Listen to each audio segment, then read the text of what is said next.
Tú eres de verdad minúsculo, irrelevante para el universo. Y sin embargo piensas que tu vida es absolutamente importante y que vale la pena enojarse porque en la mañana el barista de Starbucks no te dio tu caramel macchiato con leche de soya, sino con leche de almendra. Piensa que es importante tener hijos, una carrera universitaria, piensa que es importante creer en Dios e ir a misa, o por el contrario piensas que es importante tu trabajo y llegar a tiempo a todos lados y ser justo y ser una persona de bien. Te sacrificas por tu comunidad como un ciudadano del mundo. Pero, ¿sabes qué? Nadie te lo ha pedido. Tú te lo has autoimpuesto. Al universo no le importas, porque ni siquiera está vivo. Y quien te diga que el universo está vivo, solo te va a decir, porque así lo siento.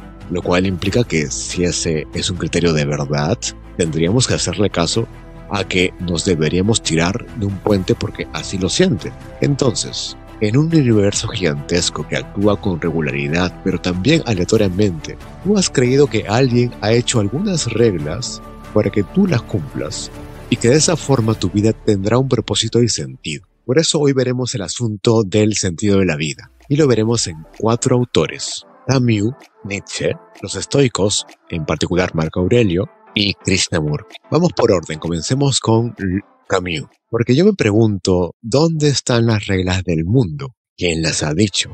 ¿Por qué tienen que ser seguidas? Pensemos por ejemplo en el libro El extranjero de Camus. En este un personaje muy curioso, Bersol, es un hombre sin emociones. Bersol vive la morición de su madre, su juicio, su encarcelamiento, eventos que a cualquiera le causarían tristeza, dolor, frustración. Pero él lo vive como si no sintiese nada. Bersol no sintió nada.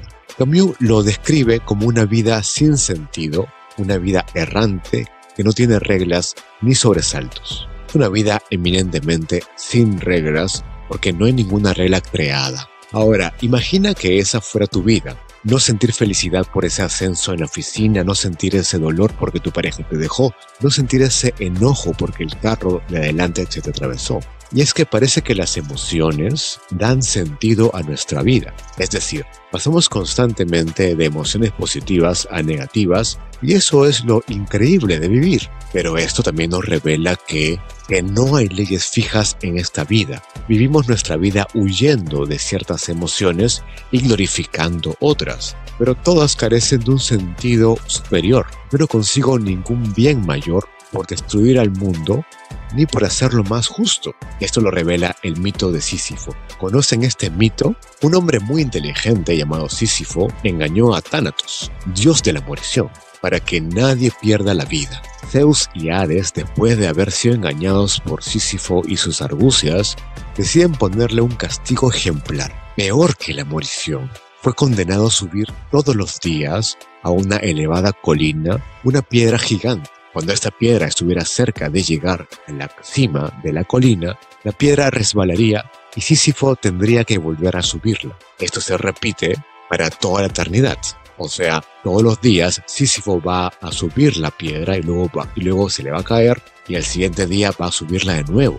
Así todos los días. Pero, ¿no es acaso esta la vida humana? ¿No es acaso la vida humana una continua búsqueda de objetivos que cuando son obtenidos ya no nos brindan ninguna satisfacción y volvemos a empezar buscando otros objetivos distintos? Camus se fija que los humanos somos seres racionales, que vemos el mundo de acuerdo a patrones, a un orden, pero estamos en un mundo aleatorio, sin objetivos predeterminados. Vivimos en un mundo irracional. Esta perspectiva tan pesimista de la vida y del sentido de nuestra existencia es llamada absurdismo.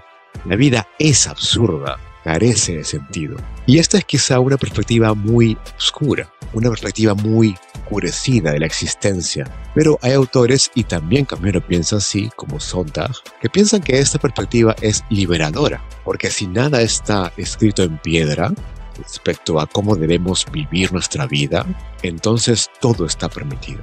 Podremos ser auténticos y crear nuestro propio sentido de vida. No te debes casar con el amor de tu vida, no debes tener un trabajo de 9 a 5, no debes ser el hombre más justo del mundo.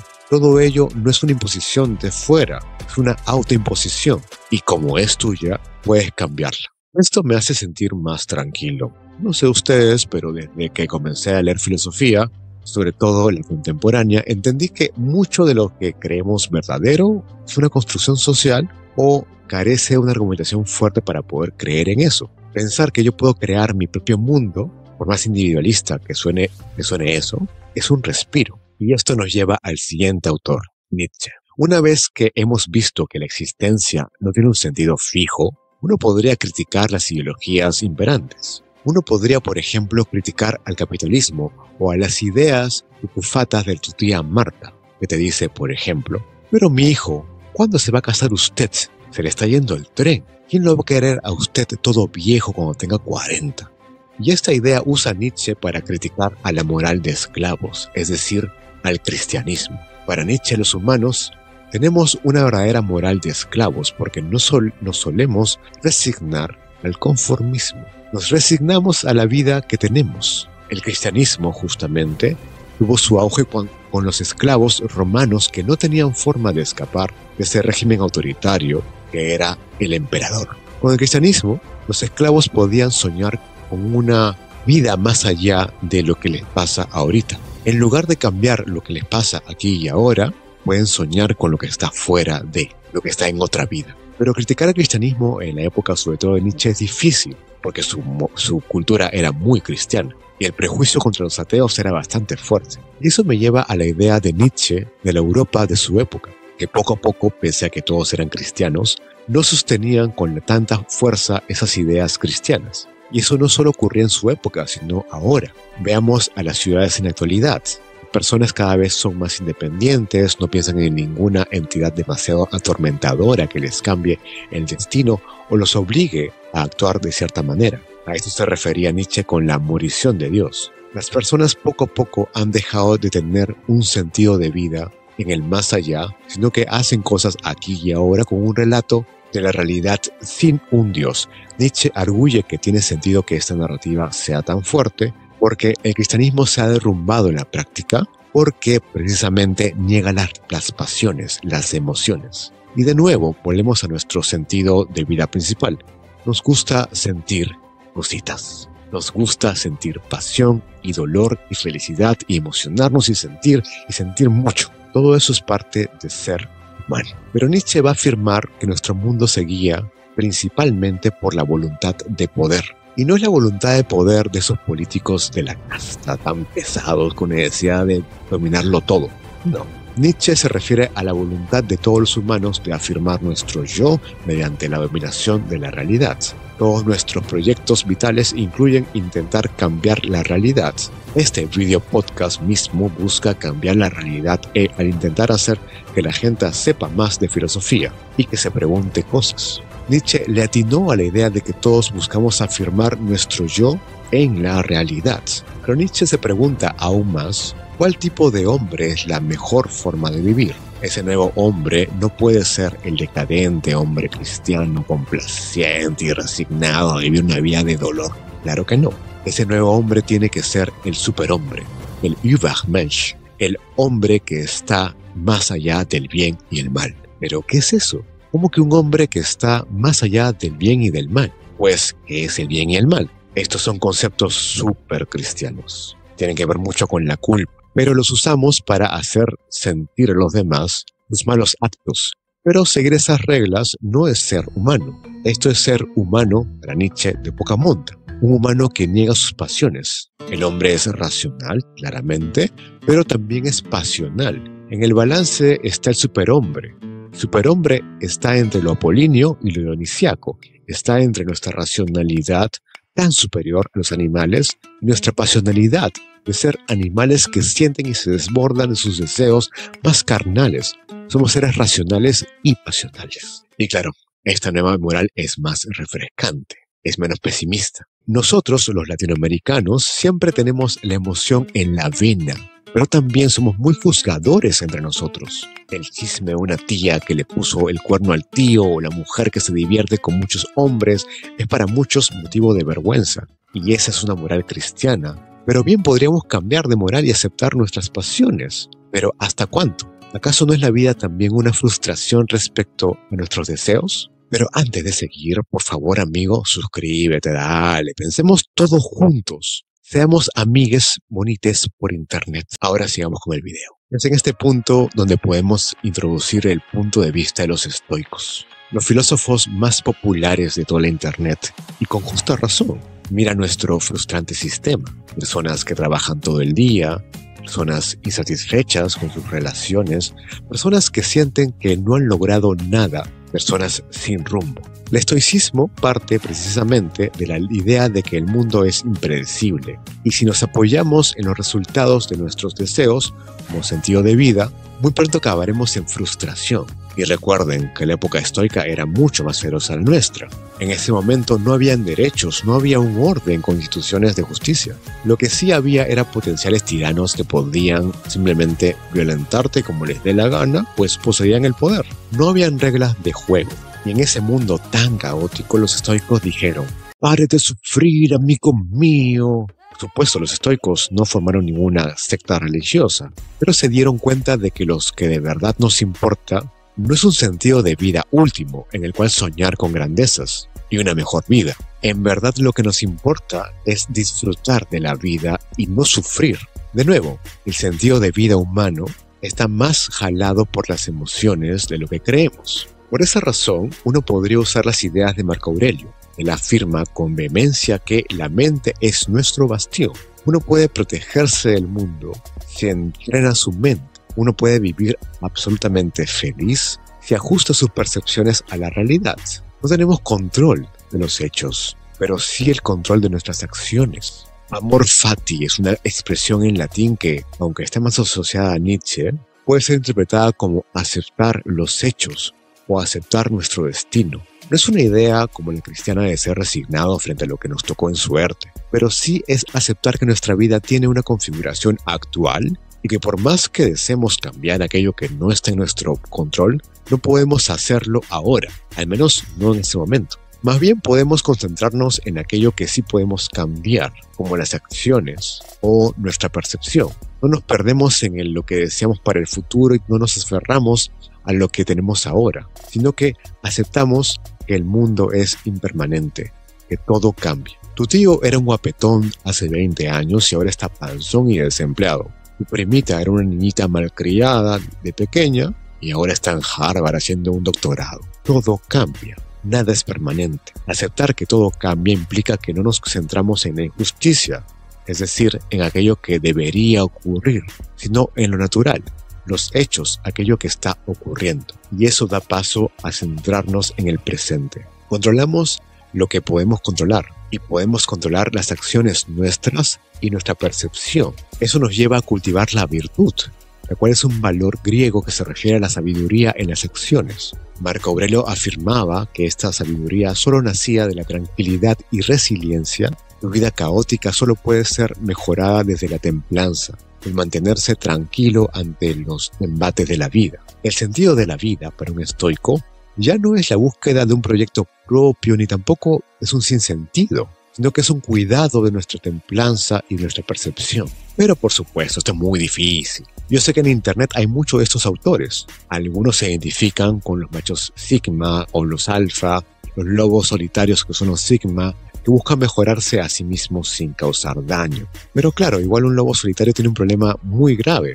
Es solitario. El estar solo puede ser muy doloroso, no es agradable. Pero la alternativa a esa soledad es aceptar la imposición social de buscar pareja y de estar estresado por tener mayor estatus social. Y ante esas presiones, la India nos da otra solución. Acá les presento a Krishnamurti, un filósofo que educó en Occidente y que intentó hacernos entender que el sufrimiento no tiene que ser parte de nuestra vida. Vino desde Oriente hacia Occidente para hacernos entender que no tenemos por qué sufrir como sufrimos ahora. Pero para eso explicó ideas filosóficas muy profundas, como que nuestras emociones negativas, el miedo, la tristeza, el enojo, parten de pensamientos del pasado. Piénsalo un poquito. Si Juan Carlos, tu compañero de trabajo, está enojado cada día con el tráfico, es porque ya tiene una preconcepción que alguna vez le dijeron sobre cómo debe ser el tráfico. También, si te da miedo perder a tu pareja,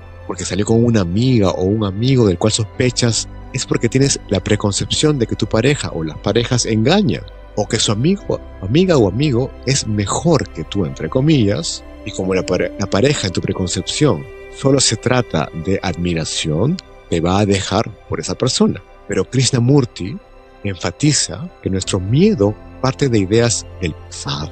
Nuestro dolor nace de nuestros pensamientos, nuestros prejuicios, nace de las ideas preconcebidas. Y esto lo hacemos porque buscamos una seguridad en el mundo, pero es una seguridad falsa según Krishnamurti. Tenemos un falso sentido de seguridad con estas ideas preconcebidas. En un mundo en el que todo cambia constantemente, en el que nada es permanente, pensar que nuestros prejuicios nos otorgan claridad es mantenerse en la ignorancia. Esto impide ver el mundo tal cual es, porque para un martillo todo es clavo. Siempre vamos a ver el maldito taxista que se me atraviesa al manejar como un desconsiderado antipático que no le importa a nadie. Pero esa es una preconcepción. Al taxista no lo vemos como un padre de familia que está estresado por llevar dinero a su hogar. Además es una persona que ha sido siempre violentada probablemente y por lo tanto piensa que la violencia es la única forma de relacionarse, sobre todo con extraños. Y ese prejuicio que tenemos sobre el taxista también lo tenemos contra nosotros mismos. Y cambiar eso implica dejar de emitir juicios sobre los demás, comenzando por uno mismo. Krishnamurti nos pide que nos comprendamos sin juicio ni deseo de cambio. Solo requerimos ser conscientes de cómo nos comportamos, sobre qué deseamos, sin juzgarnos ni querer cambiarnos. La contemplación, la cual es una mejor palabra para meditación, es la forma de hacernos conscientes de quiénes somos. Vernos sin juicios, comprendiéndonos, es la clave para poder escapar al sufrimiento. En un sentido, esto se parece al amor fati estoico. Aceptamos quiénes somos aquí y ahora. Pero Krishnamurti es mucho más duro con este asunto porque, como buen hindú, piensa que el objetivo es destruir nuestro concepto de yo. El yo es una construcción de la mente. Y como es una construcción de la mente, no existe. Tú no eres un yo separado de los demás, o una identidad fija que tienes que cuidar.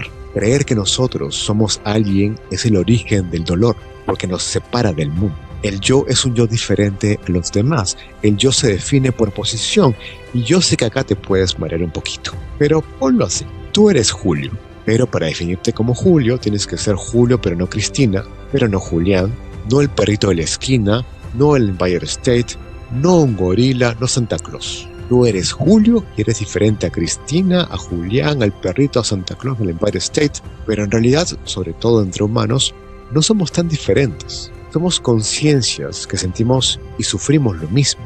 Somos conciencias que sienten enojo, dolor, felicidad, tristeza, euforia. Para Krishnamurti y para la tradición de la India, tú eres más similar a los demás de lo que crees. Quisiera acabar con un punto extra, un bonus track. Antes recordemos también que hemos ya trabajado todos estos 4 puntos. Comenzamos con el sentido de la vida, seguimos por las ideas de Camus, las ideas de Nietzsche y también las ideas de los estoicos y también las ideas de Krishnamurti. Todas ordenadas acá. Puedes tomarle pantallazo a esto para que puedas revisarlo luego con calma. Pero de vuelta al bonus track. Quiero terminar hablando muy rápidamente de la meditación. Como mencioné, la palabra meditación es mejor traducida como contemplación. Se refiere a ser consciente de lo que ocurre sin juicio y sin deseo de cambio. Como Kabat-Zinn, el que inició el mindfulness, menciona, nos pesa el pasado y ansiamos el futuro. Nuestra búsqueda interminable de un sentido de vida mayor nos impide vivir y disfrutar el presente.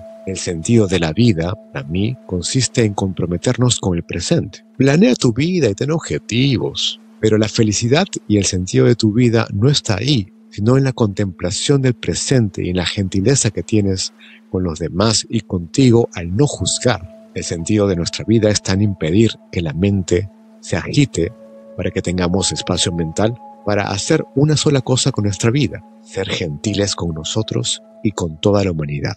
Y por eso yo les mando un besito.